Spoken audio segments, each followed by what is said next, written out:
అంతటితో ఆగలే 50% సీలింగ్ కూడా ఎత్తేస్తా అన్నాడు. కనుక మిత్రులారా సమయం ఆసన్నమైంది. కానీ నాకు 2 కోరికలు ఉన్నాయి. ఎందుకంటే ముఖ్యమంత్రి వచ్చినప్పుడు అడగాలి కదా మనం ఏదా అడగాలనా లేదా?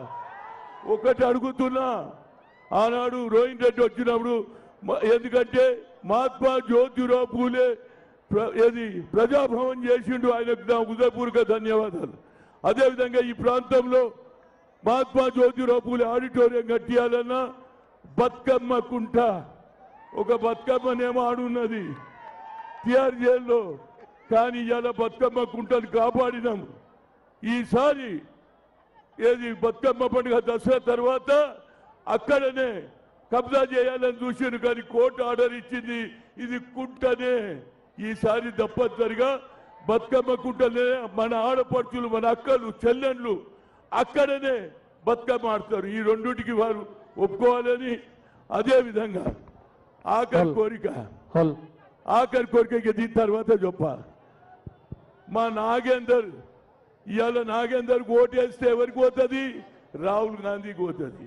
కిషన్ రెడ్డికి వేస్తే నరేంద్ర మోడీకి పోతుంది.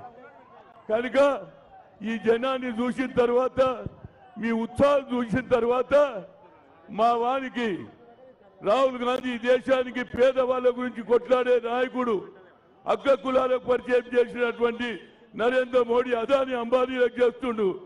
కనుక బలహీన వర్గాల గురించి ఆలోచన చేసే ఏకైక వ్యక్తి రాహుల్ గాంధీ. కనుక ఆయన ప్రధానమంత్రి అయితే మా నాగేందర్ను మంత్రి చేయాలి.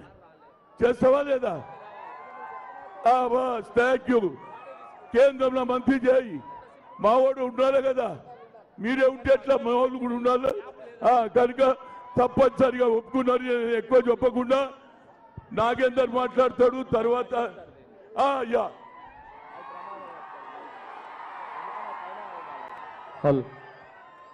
నాగేందర్ ఆయనకి ఇంకా 2 మీటింగ్లు ఉన్నాయి. ఎక్కడ చూడు జనమే జనం రా. అక్కి వారు ఎవరిదా సాఫ్ సర్కార్.